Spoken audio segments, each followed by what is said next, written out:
Module 1, Lecture C, Complexity Intuition. By the end of this lecture, you will be able to describe in plain language how input size affects algorithm running time, estimate the relative efficiency of simple Python functions using informal reasoning, and relate code patterns such as loops and nested loops to growth behavior. Understanding runtime growth, input size perspective. When we talk about how fast an algorithm is, the most important factor is the size at its input, meaning how much data it has to handle. An algorithm can seem fast on small inputs, but become very slow as the amount of data grows, even though its steps do not change. For example, searching a name in a short contact list is simple, but doing the same search in a huge database is much more demanding. By focusing on input size, we can understand how an algorithm's workload increases as data grows in a way that does not depend on the specific computer or programming language used. When we analyze algorithms, we look at how running time changes as the input grows. For a task like checking items on a grocery list, if you multiply the number of items by 10, the time it takes also grows by about 10 because each item needs the same kind of check. In contrast, searching for a word in a dictionary involves jumping to the right section. So even if the dictionary doubles in size, the number of steps increases only a little. These examples show that different algorithms scale differently as input size increases, which is a key idea in understanding algorithm efficiency. Some problems that are easy with small inputs become unmanageable as the input size grows. For example, planning a route for a few tourist spots is simple, but with hundreds of locations, the number of possible routes explodes, making it impossible to check them all. This shows why it is crucial to understand how an algorithm's running time increases with input size. By knowing how sensitive an algorithm is to input growth, we can predict when it will slow down and choose methods that are appropriate for the scale of data we expect. Ignoring constant factors. When we talk about algorithm runtime, it is more useful to focus on how the time grows as the input size increases than on exact step counts or seconds.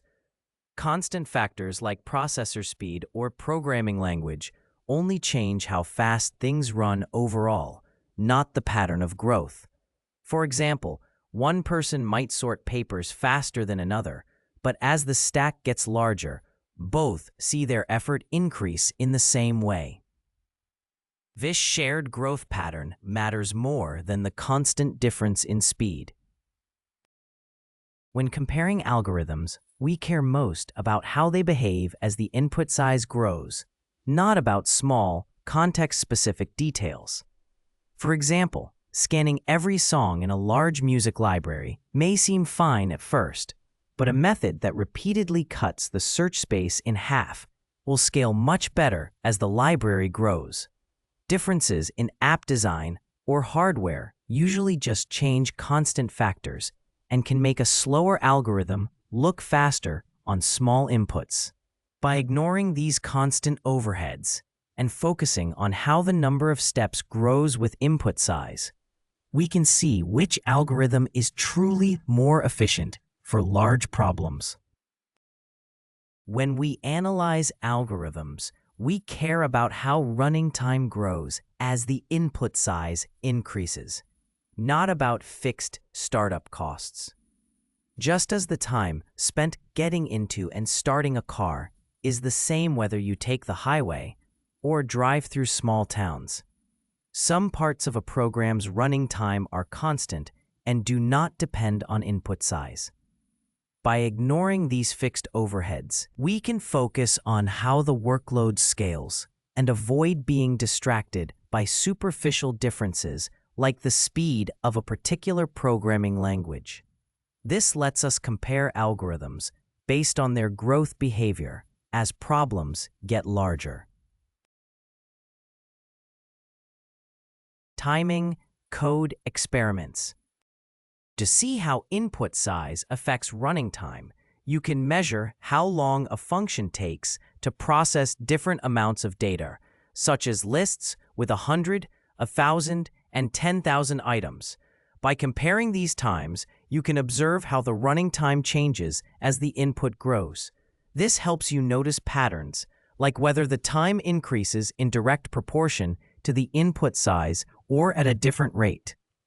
These simple experiments make the idea of input size more concrete by connecting it to how long you actually wait for a computation to finish. When timing experiments focus on overall trends rather than individual measurements, since many factors can disturb exact timings. Run the same function several times on the same input size and use the average time to reduce random variation. Then increase the input size and see how this average changes. If doubling the input roughly doubles the time, the running time grows proportionally, but if the time instead multiplies by 4 or 8, the algorithm's running time grows much faster with input size. When you compare different functions for the same task, timing experiments show which one scales better as input size grows. Two search methods may seem equally fast on small datasets, but one can slow down much more as the data increases. By measuring how execution time changes with larger inputs, you can see which method handles growth more efficiently. This is like a checkout process that works for a small shop but struggles with a large retailer. And systematic timing reveals which algorithms stay efficient as data sizes increase.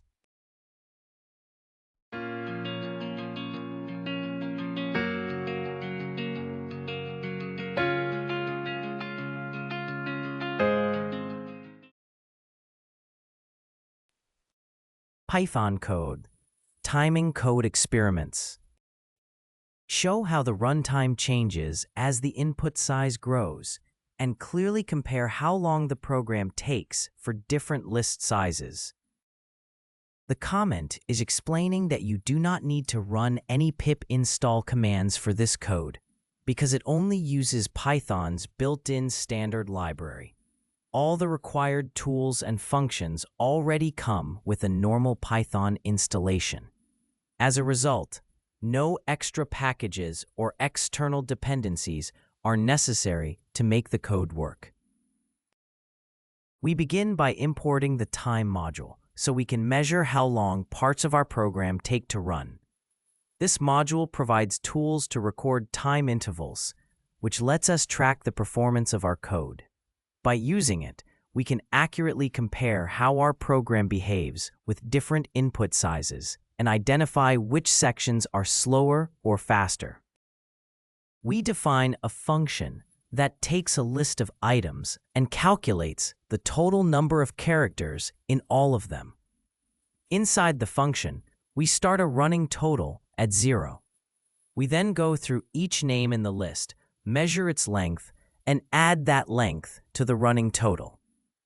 After processing every name, the function returns this total, which represents the combined length of all the names in the list.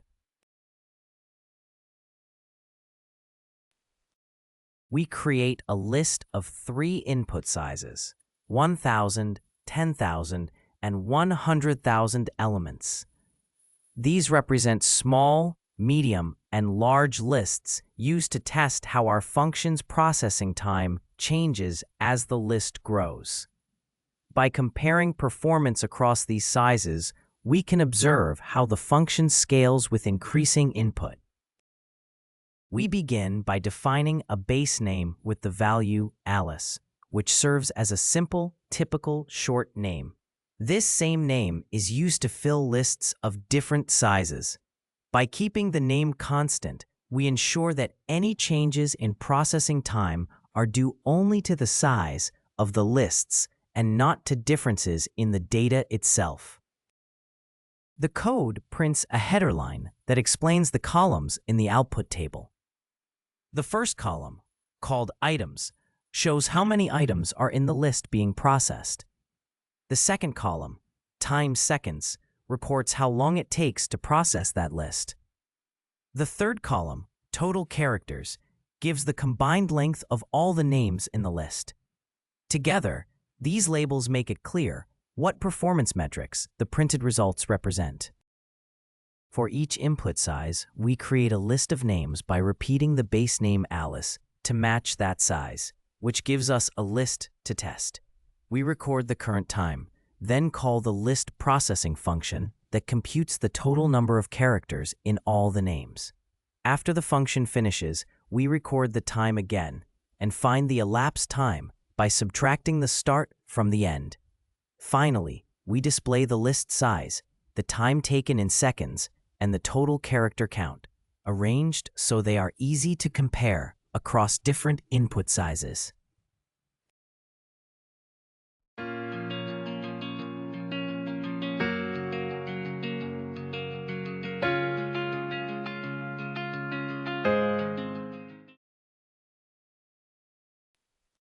This script measures how processing time grows as the size of a list increases.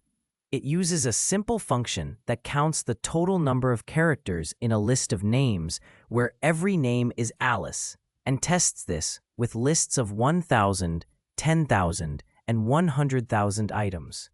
For each list size, it records how long the function takes to run and the total number of characters processed.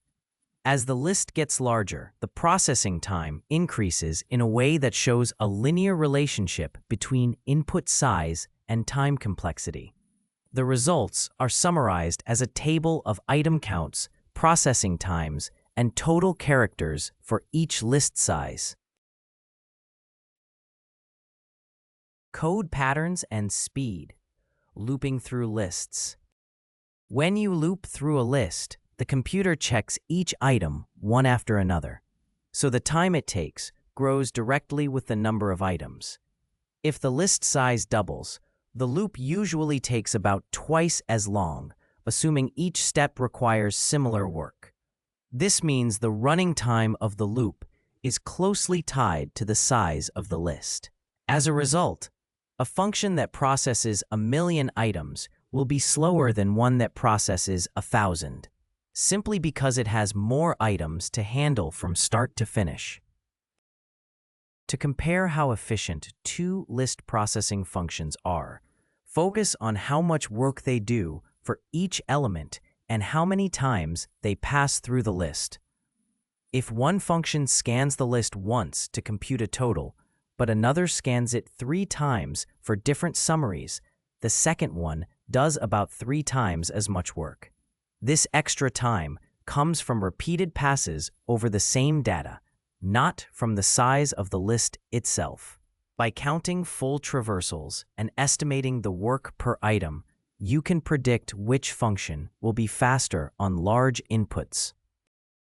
When judging how efficient a loop is, you must consider what work is done inside it, not just how many times it runs.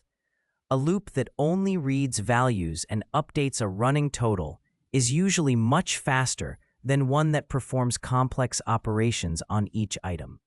For example, scanning a list once to find the maximum value is quick, while making a database request for every list element is much slower, even though both loops pass through the list a single time. In short, when comparing functions that iterate over lists, think about both the number of elements and how expensive each operation per element is. Python code, looping through lists. This lesson shows how looping through lists changes running time in an intuitive way. It compares making a single pass over a list making 3 passes, and doing heavier work on each element to highlight how extra passes and more work per item slow things down. You will see simple timing results for different list sizes printed clearly so you can observe how performance scales. No external packages are needed because the script relies only on standard Python libraries. The script starts by importing the time module so it can measure how long different parts of the code take to run. By recording the time just before and just after a function executes, it can calculate the elapsed time. This timing information is then used to compare the performance of different ways of looping over lists and to evaluate which approach is more efficient. We create 2 lists of different sizes to study how code performance changes with the amount of data. The small list has 10,000 elements, while the large list has 1 million elements. Both lists simply contain consecutive numbers starting from 0. By running the same functions on these 2 lists, we can compare their execution times and see how increasing data size affects performance.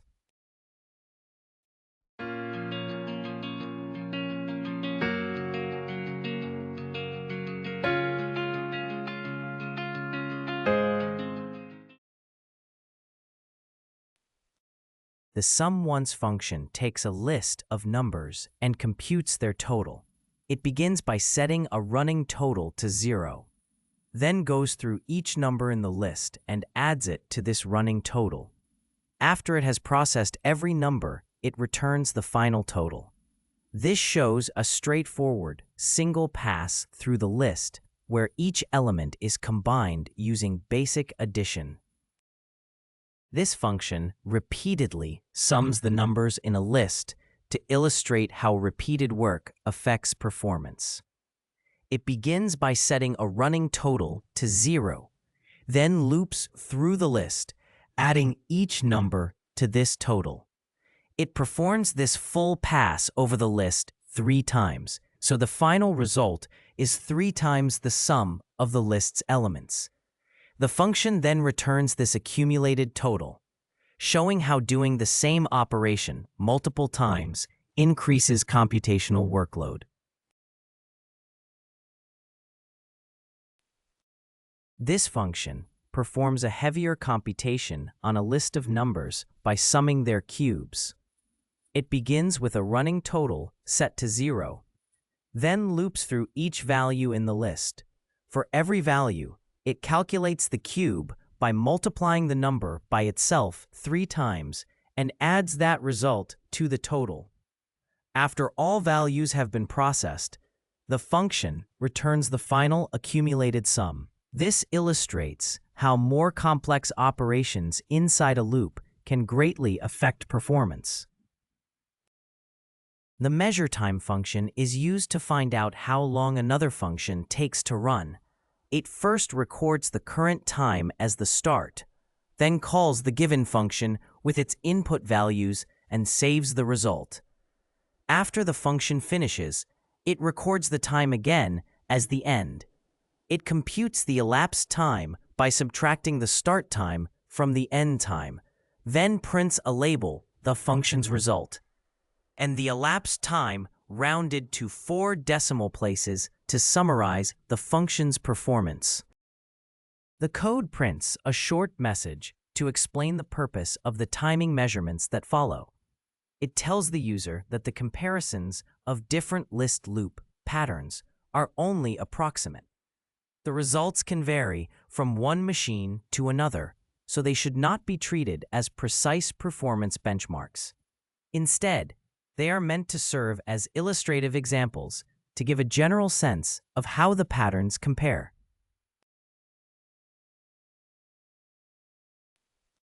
We measure how long it takes to sum the elements of a list, first using a small list and then a large one. In each case, we call a timing function with an appropriate label, use a function that adds up all the elements, and record the time required. Comparing the results for the small and large lists shows how the size of the list affects the performance of the summing operation. We now measure how long it takes to run a function that sums all elements of a list 3 times. First, we call the timing helper with a label for the small list, the sum 3 times function, and the small list itself. Then we repeat this process with a label for the large list, using the same function but passing in the larger list. Comparing these two timings shows how performance changes with different list sizes and numbers of iterations. We measure how long it takes to run a heavier computation on 2 lists of different sizes.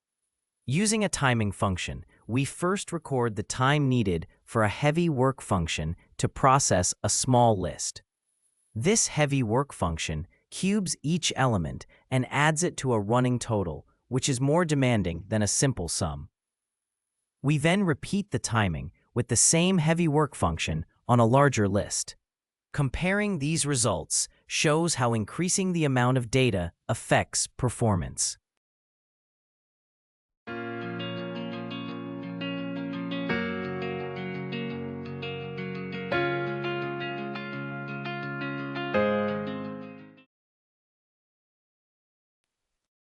This script compares how different looping strategies affect execution time when processing lists of different sizes.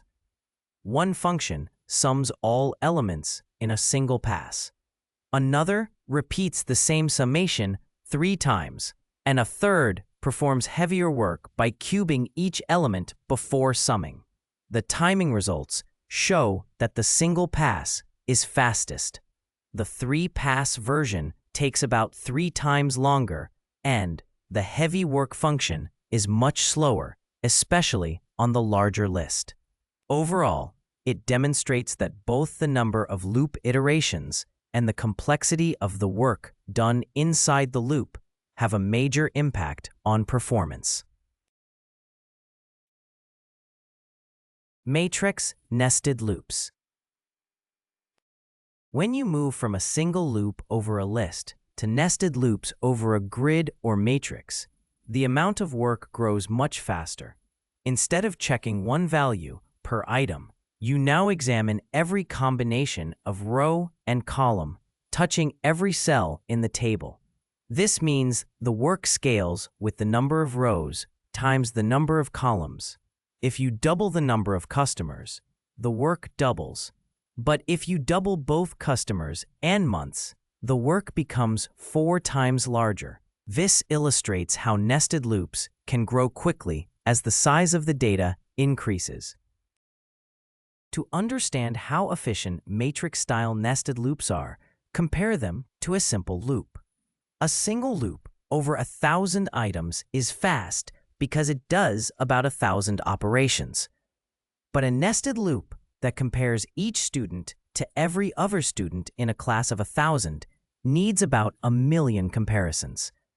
If the class grows to 10,000 students, the nested loop jumps to around 100 million comparisons. This shows that nested loops over pairs of items become much slower than functions that just pass through a list once.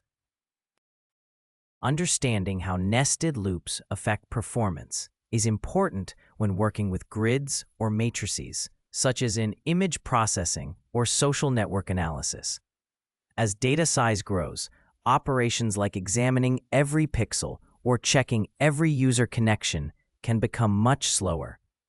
By estimating how many operations a nested loop performs, you can predict which functions will stay efficient and which may become too slow. This lets you spot potential performance problems early, even before using detailed measurement tools.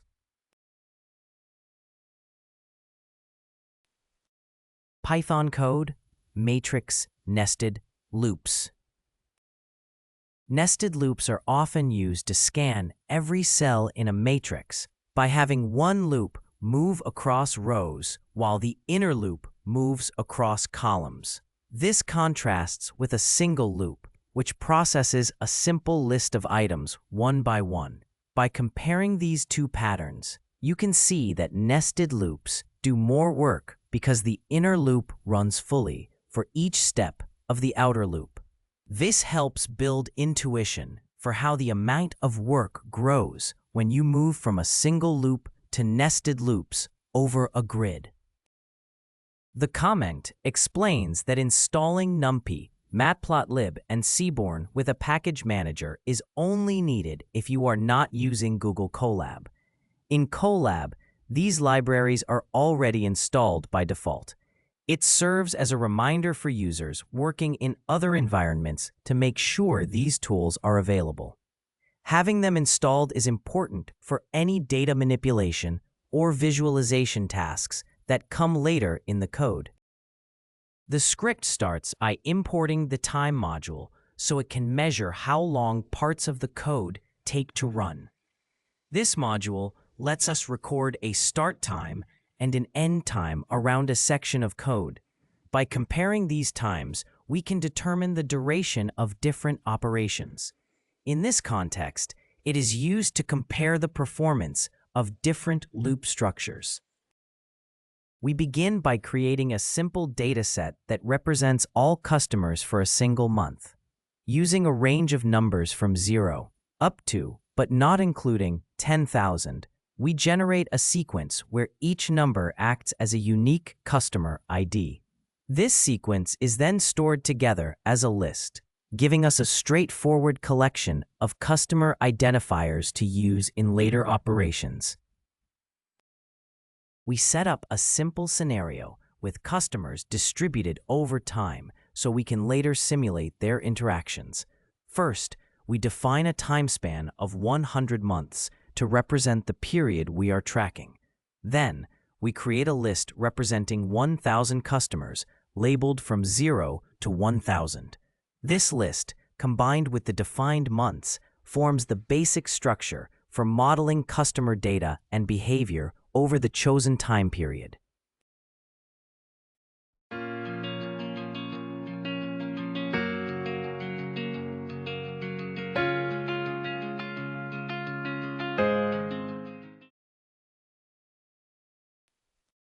We define a function that processes a list of customers and produces a single total value. Inside the function, we start with a running total set to 0. For each customer in the list, we take the customer's value, compute the remainder when it is divided by 5, and add that amount to the running total. After all customers have been processed, the function returns this final total, representing the accumulated result of the calculation for the entire list. This function uses a pair of nested loops to process every entry in a conceptual matrix of customers and months. It begins by setting a running total of purchases to 0. The outer loop goes through each customer, and for each one, the inner loop steps through all months. At each customer and month combination, it adds a value based on the customer index and month index, reduced using a modulo 5 operation to the running total. After all combinations have been processed, the function returns this total, representing the combined work of all iterations. We measure how long the single loop function takes to run by recording the current time before and after it executes. First, we capture the start time using the time module. Then, we call the single loop work function with the list of customers for 1 month, which calculates the total purchases by iterating through each customer. After it finishes, we record the time again. The difference between these two times gives us the execution time of the single loop function. To measure how long the nested loop function takes to run, we first record the current time using the time module.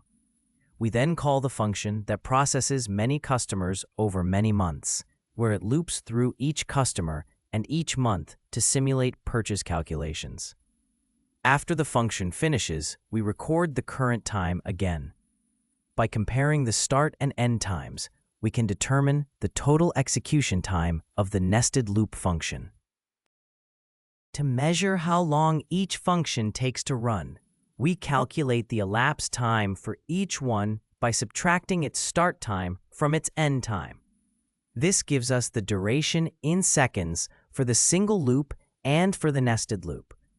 By comparing these two durations, we can evaluate and compare the performance of the two looping strategies. The code prints the total purchases calculated by two different loop patterns. It first shows the result from a single loop that processes one list of customers, representing a smaller amount of work. It then shows the result from nested loops that process a grid of customers over several months, representing a larger workload. This side-by-side output makes it easy to compare how much work each approach performs.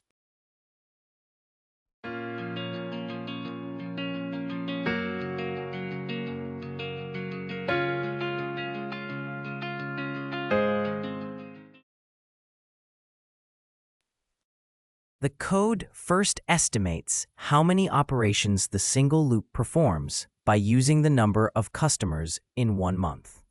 It then estimates the work done by the nested loops by multiplying the number of customers in a month by the number of months. This multiplication represents how the nested loops go through every customer for every month. Together, these estimates show that the nested loops do much more work than the single loop. The code first prints how long the single loop function takes to run, rounding the result to 6 decimal places for clarity. It then does the same for the nested loop function. By formatting both times in the same way, it becomes easy to directly compare their execution speeds. This highlights the performance difference between using a single loop and using nested loops. The code prints a message that compares how much work nested loops do versus a single loop. It estimates this by multiplying the number of customers by the number of months to find how many operations the nested loops perform.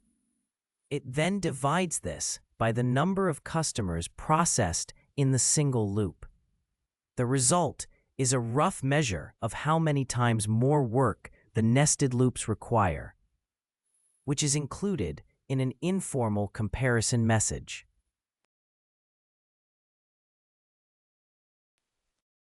This script compares how much computation is needed for a single loop versus nested loops using a simple purchase calculation. It first runs through 10,000 customers for 1 month, using a modulus-based rule to compute a total. It then simulates 1,000 customers over 100 months, repeating a similar calculation, but now looping over both customers and months. The nested version runs much more slowly because it performs about 100 times more operations. The printed timing results clearly show how adding an extra loop can dramatically increase processing time compared to a single loop. Early exit logic. When we think about how long code takes to run, we cannot just assume every line always runs to completion, because many programs use early exit logic that stops as soon as a goal is reached. For example, when searching a list, the running time changes depending on whether the item is near the beginning, somewhere in the middle, or not present at all. This means the time cost depends on where the item is found, not only on how many items there are. As a result, we should describe efficiency using best case, worst case, and average case running times, instead of assuming the slowest situation happens every time. Consider a function that scans a list for a negative number and stops as soon as it finds one. If the first element is negative, the function finishes almost instantly, no matter how long the list is. But if the negative number is near the end, it must check almost every element, and if there are no negatives, it examines them all. This is like inspecting items on a conveyor belt and stopping when you find a defect. The key issue is how often the function can stop early and how quickly it typically finishes in real use. Early exit logic is important in decision-making code, such as validating user input or enforcing business rules. For example, an online order process might check payment, then shipping address, then inventory. But if payment fails, it should stop immediately to save time and resources. The order of these checks matters because putting the most common failures first can make the system feel faster to users. Even if two implementations have the same worst-case running time, the one that exits early more often will usually seem more efficient in practice.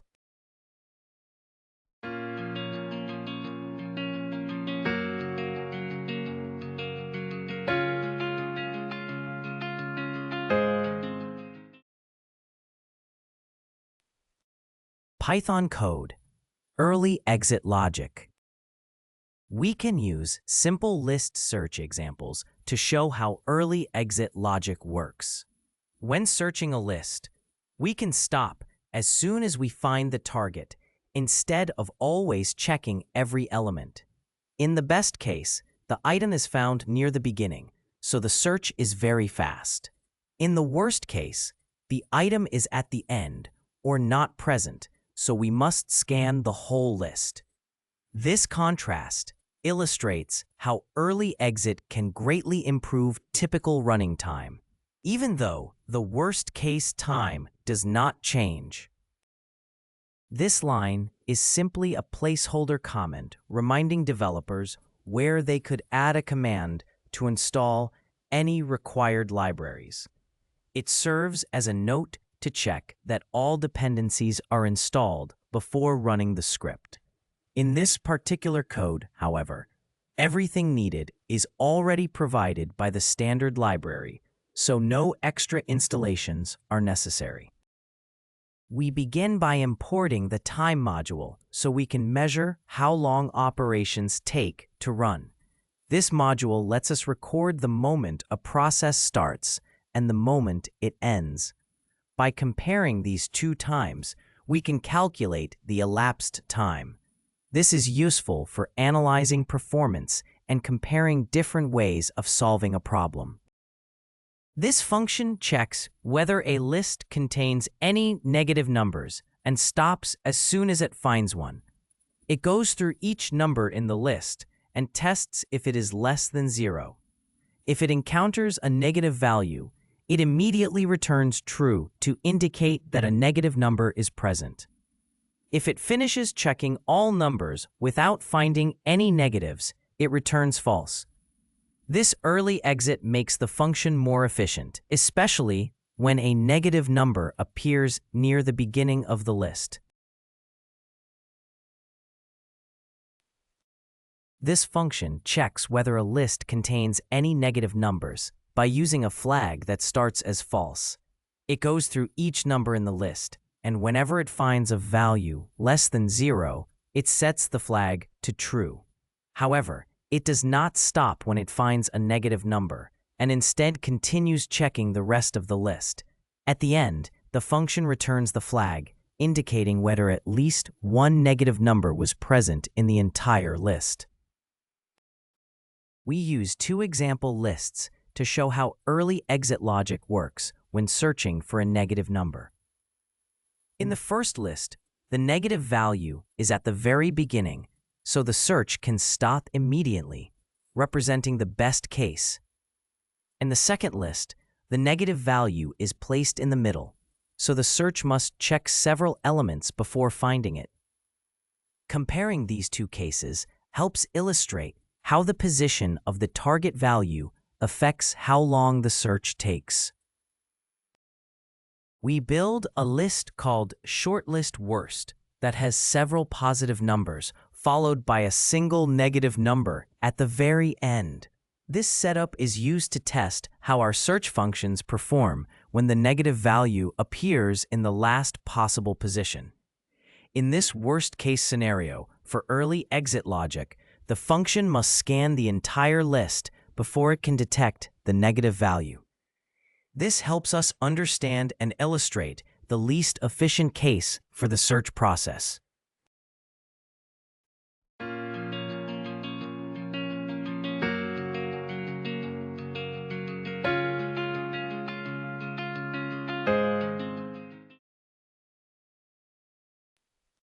The code defines a helper that measures how long another function takes to run. It records a high-resolution start time, calls the target function with the given data, then records the end time. It computes the elapsed time in microseconds by subtracting the start from the end. Finally, it prints a label, the function's result, and the elapsed time rounded to 2 decimal places, giving a concise summary of that function's performance. We begin by printing a message to explain that we are about to measure how quickly the early exit function runs. Then, we use a helper function to time the best-case scenario, where the list has a negative number right at the beginning, allowing the early exit logic to finish quickly. Next, we time a middle-case scenario, where the negative number appears in the middle of the list, so the function must do more work before exiting. Comparing these measurements shows how the early exit approach behaves under different conditions. To study how early exit behaves in a worst case, we time how long the negative checking function takes when the negative number is placed at the very end of the list. We call a timing helper and give it a label, the early exit function, and this specially arranged list. By doing this, we can see how quickly the function detects a negative when it appears in the least favorable position. This reveals how the function performs in less optimal scenarios, where it must scan the entire list before exiting. We measure how long the slow function takes to run on different versions of the list to see how its performance changes. After announcing that we are starting timing tests, we time the function on a best-case list where the negative number appears at the beginning. We then time it on a middle-case list where the negative number is in the middle, and finally on a worst-case list where the negative number is at the end. Comparing these timings shows how the function's running time depends on the position of the negative number in the list.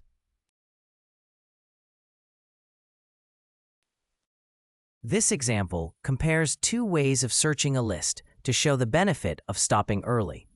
One function exits as soon as it finds a negative number, while the other always checks every element. When the negative value appears near the start or middle of the list, the early exit version is faster because it avoids unnecessary checks. However, when the negative is at the end, it takes longer because it must scan almost the entire list. The always scan version takes about the same time in all cases, since it never stops early, illustrating how early exit can improve performance in many situations. Space complexity basics. Avoiding extra copies. When analyzing space complexity, pay attention to whether an algorithm makes extra copies of data. Duplicating lists, strings, or large structures increases memory use, and this cost grows with input size.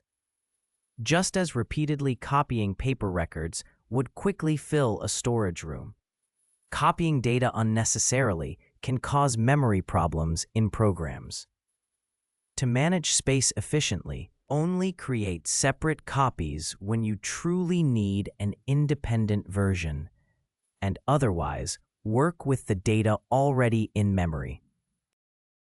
When working with loops and data structures, it is important to notice when extra copies of data are being created. If a loop processes a collection and builds a new collection of the same size each time, total memory use grows quickly. Nesting such loops can multiply the number of temporary structures even more. This behavior leads to poor space efficiency compared to algorithms that reuse existing data structures instead of duplicating them.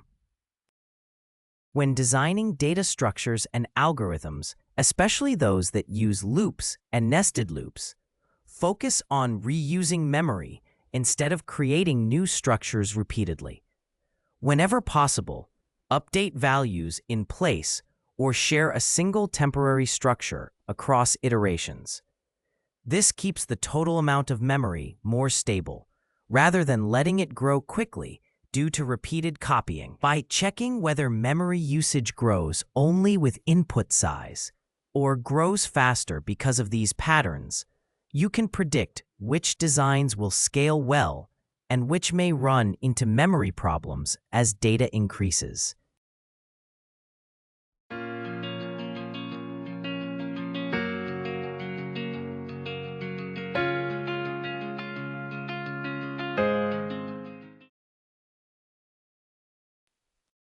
Python code, avoiding extra copies. This example focuses on how to avoid unnecessary data copies when processing lists. The commented line recommends installing several Python libraries, including tools for monitoring system resources, profiling memory usage, and creating visualizations. These would normally help analyze memory and performance in more depth. However, they are not actually used in the current script. This suggests the comment may be left over from an earlier version or reserved for possible future enhancements. We import the time module to measure how long different parts of our code take to run, which helps us analyze performance. We also import the tracemalloc module to track how much memory the program uses at different points. Together, these tools let us compare how different coding approaches affect both speed and memory efficiency. We create a large list representing the volumes of boxes in a warehouse, where each box is set to 1 cubic foot. This list contains 500,000 identical entries, all with a value of 1. The purpose of this setup is to simulate a large dataset, so we can later compare different ways of processing it and evaluate how memory efficient those methods are.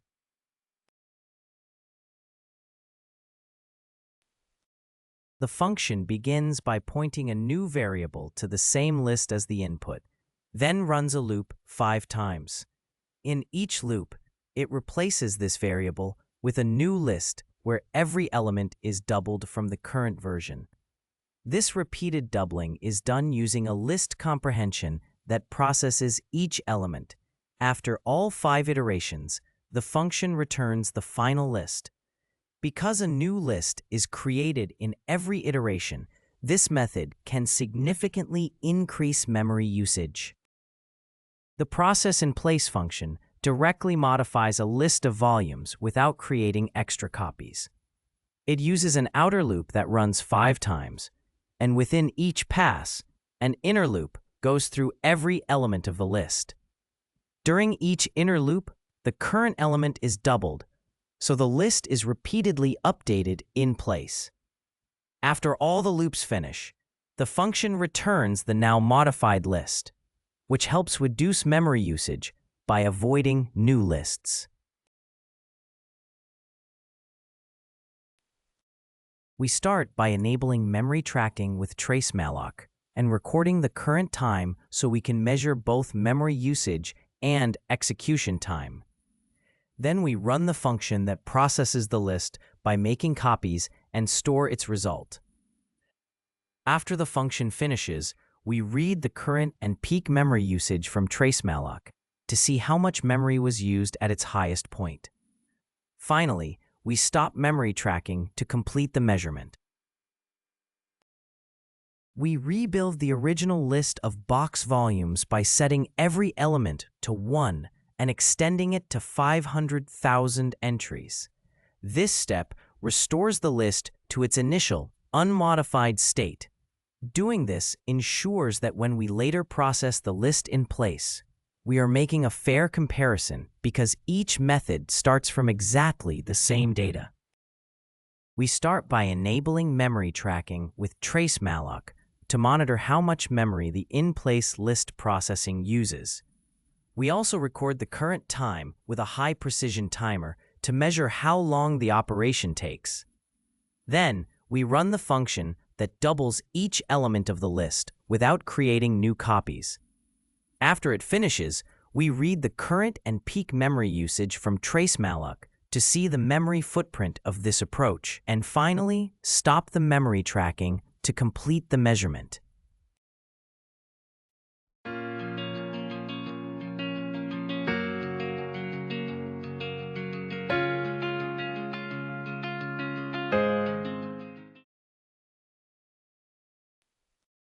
We compare memory usage between making copies of data and modifying data in place. First, we record the peak memory used by each approach and confirm they both produce result lists of the same length. Then we compute how many times more memory the copying method uses by dividing its peak usage by that of the in-place method, while safely handling the case where the in-place usage might be 0. Finally, we report this ratio and state that the comparison is complete, summarizing which method is more memory efficient. This script compares two ways of processing a large list of box volumes, focusing on memory use and speed. One method repeatedly creates new copies of the list, while the other updates the existing list in place.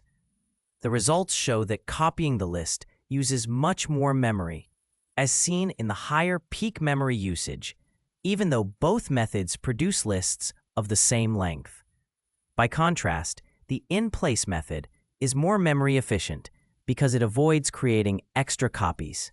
The script reports the peak memory for each method, the final list lengths, and how much additional memory the copying method requires, demonstrating the clear advantage of in-place modifications for memory-intensive tasks. In-place versus copies. An in-place algorithm works by modifying data directly in its existing memory space instead of creating a full copy to work on. For example, an in-place sorting method rearranges the elements of a list where they are, while a copy-based method would build a new sorted list and then discard the original. Both approaches can produce the same final result, but they differ in how much memory they use.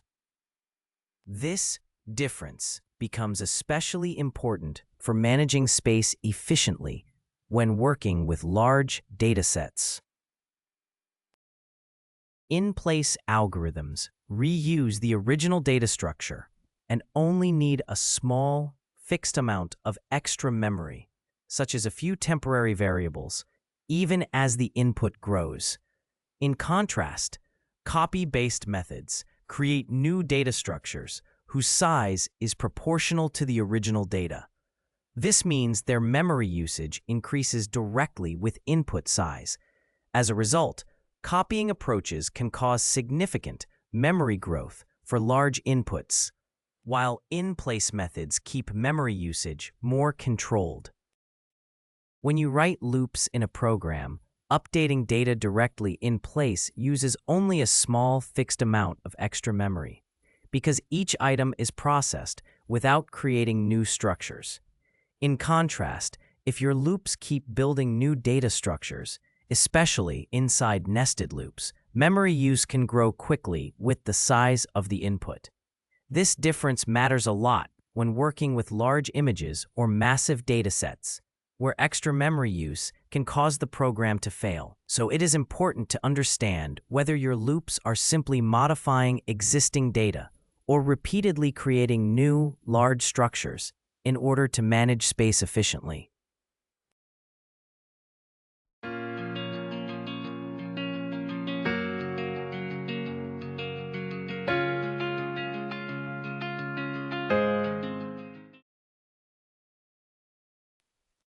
Python code, in place versus copies. This lesson focuses on the difference between changing a list in place and creating new copied lists, and how each approach affects memory use. By comparing repeated copying with repeatedly reusing a single list, you can see how memory usage grows much faster when new lists are created each time. This contrast helps build intuition about space complexity using simple list operations, showing why in-place changes are often more memory efficient than making many separate copies. This comment simply indicates that the script does not require any extra installations to run. It means the code works with standard Python and does not depend on external libraries or packages. This kind of note can reassure users, especially where managing packages might be an issue. In this case, it mainly serves as a clear reminder that the script is self-contained. We begin by creating a list that records how many miles were walked on each day of a week.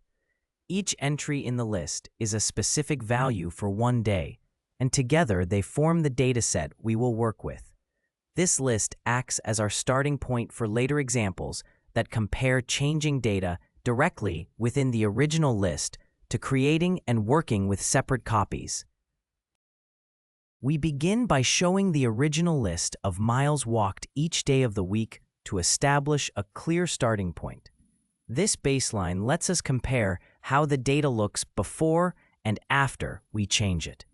By printing the initial list, we make it easier to understand the effects of both in-place changes and operations that create modified copies later on.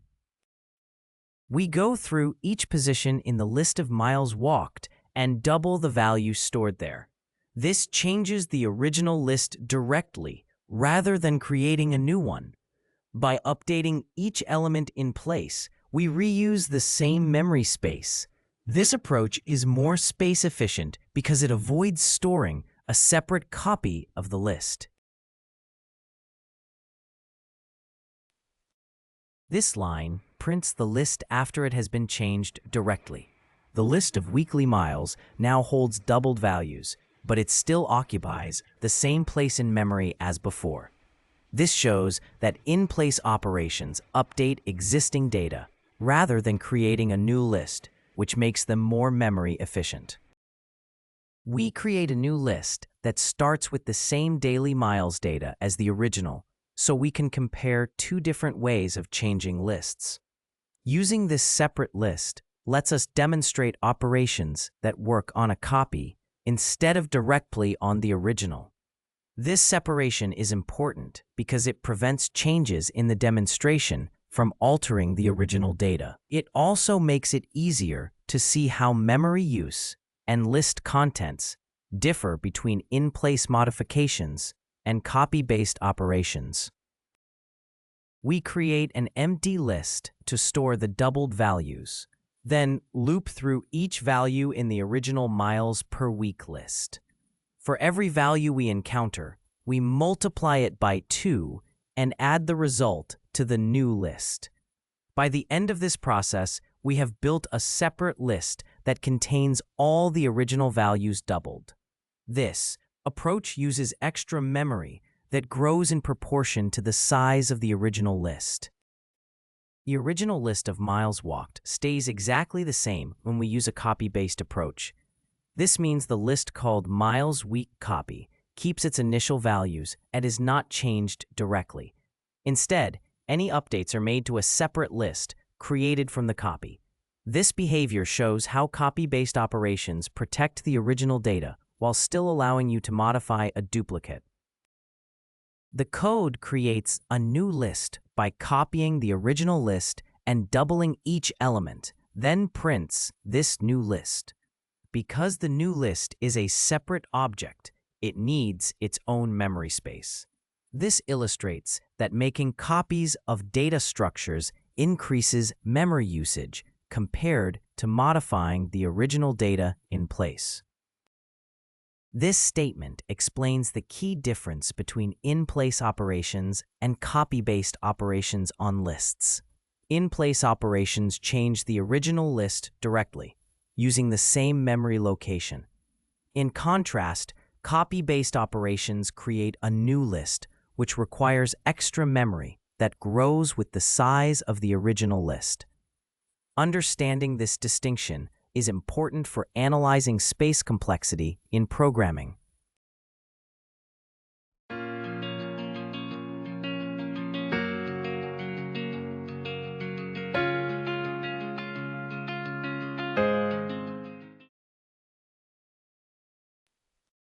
This script compares changing a list in place with creating a new list in Python.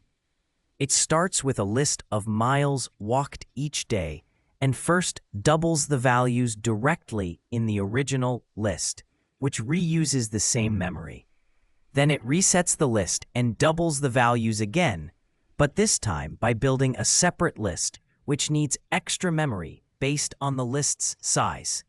The results show that in-place operations are more memory efficient, while copying operations use additional space, illustrating the idea of space complexity in list operations. Time-space trade-offs. When working with loops and nested loops, you must balance time and space. Time is how long the code runs, and space is how much memory it uses. Some algorithms run faster by storing extra data, while others save memory by recalculating results when needed. For example, you might recompute delivery routes each time to use less memory but more time, or store a schedule to make faster decisions at the cost of more memory. Similarly, loops that only scan data without storing results trade time for space, while loops that rely on helper data structures trade space for faster execution. Nested loops highlight the trade-off between time and space. An outer loop with an inner loop that repeatedly searches the whole list can be very slow as the input grows, even though it uses little extra memory. A faster approach is to pre-process the data into a lookup table, so the main loop can do quick lookups instead of repeated searches. By noticing when nested loops are doing the same work over and over, you can choose to use more memory to simplify the logic and speed up your program. In real systems, you often must trade off time and space. For example, a navigation app can either compute routes from scratch using complex loops or rely on pre-computed data that uses more storage but answers faster. Data analysis tools face similar choices between repeatedly scanning full datasets or keeping summaries in memory to speed up queries. When designing algorithms, you should decide whether deep, nested loops are acceptable or whether extra data structures are worth the memory cost. There is no universal best choice, so you need to match your approach to constraints like available memory, dataset size, and required response speed. Python code. Time, space, trade-offs. This material illustrates a time-space trade-off using two simple search strategies. One approach repeatedly scans through data with loops, which uses little memory but can be slow because the same work is done many times. The other approach builds a lookup dictionary in advance, which uses extra memory to store pre-computed results. Once this dictionary is built, searches become much faster because they avoid repeated nested loop style work. The key idea is that by spending more memory, we can often reduce the time needed for repeated searches. This line recommends installing several widely used Python libraries, such as NumPy, Pandas, Matplotlib, Seaborn, scikit-learn, Torch, and TensorFlow. These tools support data manipulation, visualization, machine learning, and deep learning. The comment indicates that, while they are not directly used in the current script, they may be needed to run related code or to extend the project. Overall, it serves as a reminder or prerequisite for users who want to build more advanced data processing or analysis workflows on top of this code. We begin by importing the time module, which lets us measure how long operations take to run. This is useful for tracking execution time in our programs. In this script, we use it to time different search strategies so we can compare their performance based on how long each one takes to complete.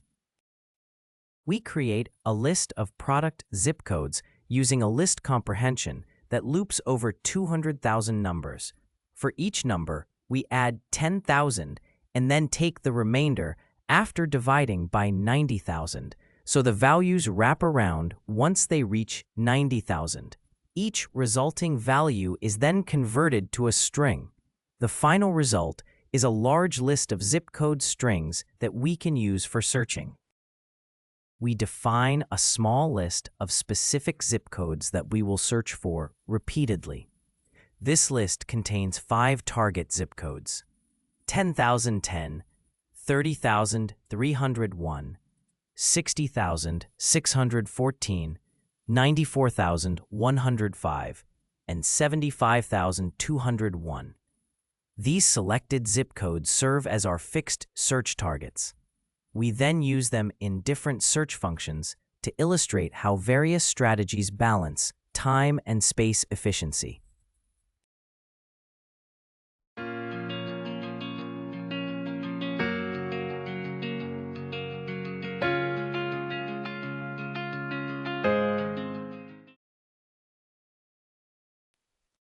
We define a slow search method that checks every product for each target zip code. At the start, we record the current time so we can measure how long the search takes, and we set a counter for the number of matches. For each target zip code, we scan through all product zip codes and increase the counter whenever there is a match. After all targets have been checked, we compute the total search time by comparing the current time with the start time. The method then returns both the total number of matches and how long the search took.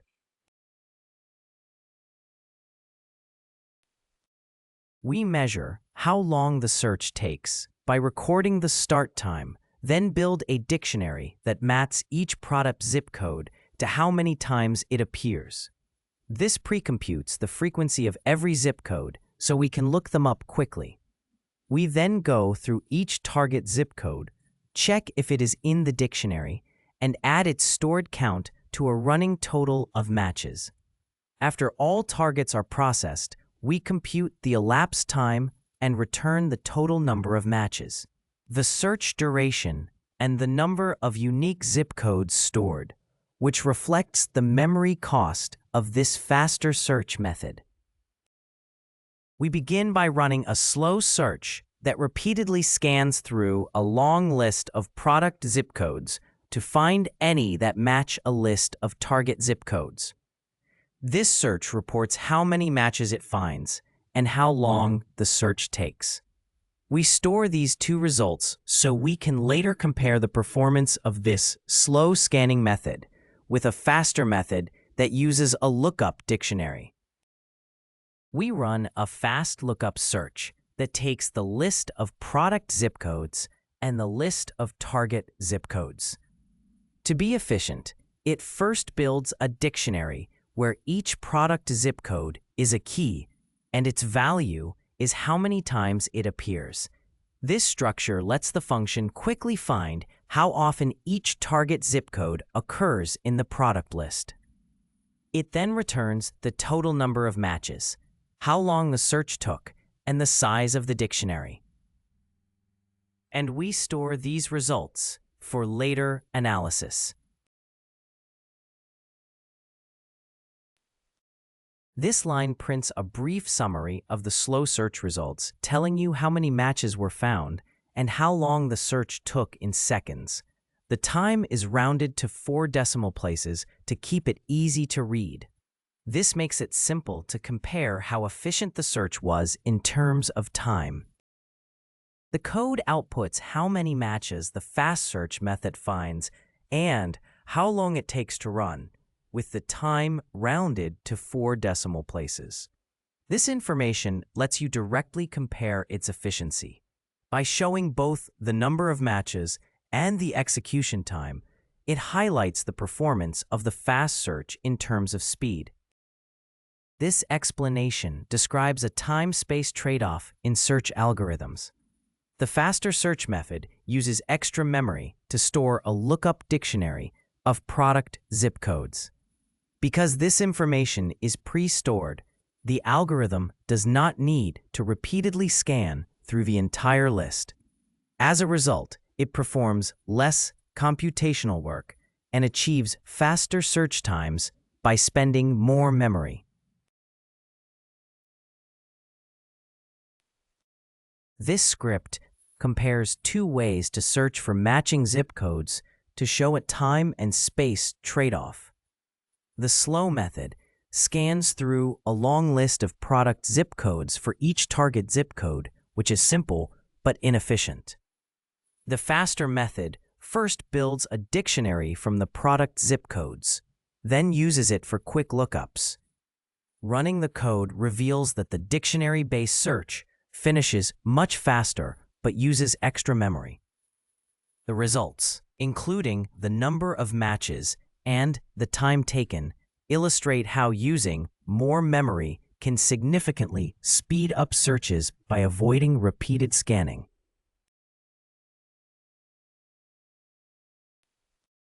In this lecture, you learned to describe in plain language how input size affects algorithm running time, estimate the relative efficiency of simple Python functions using informal reasoning, and relate code patterns such as loops and nested loops to growth behavior.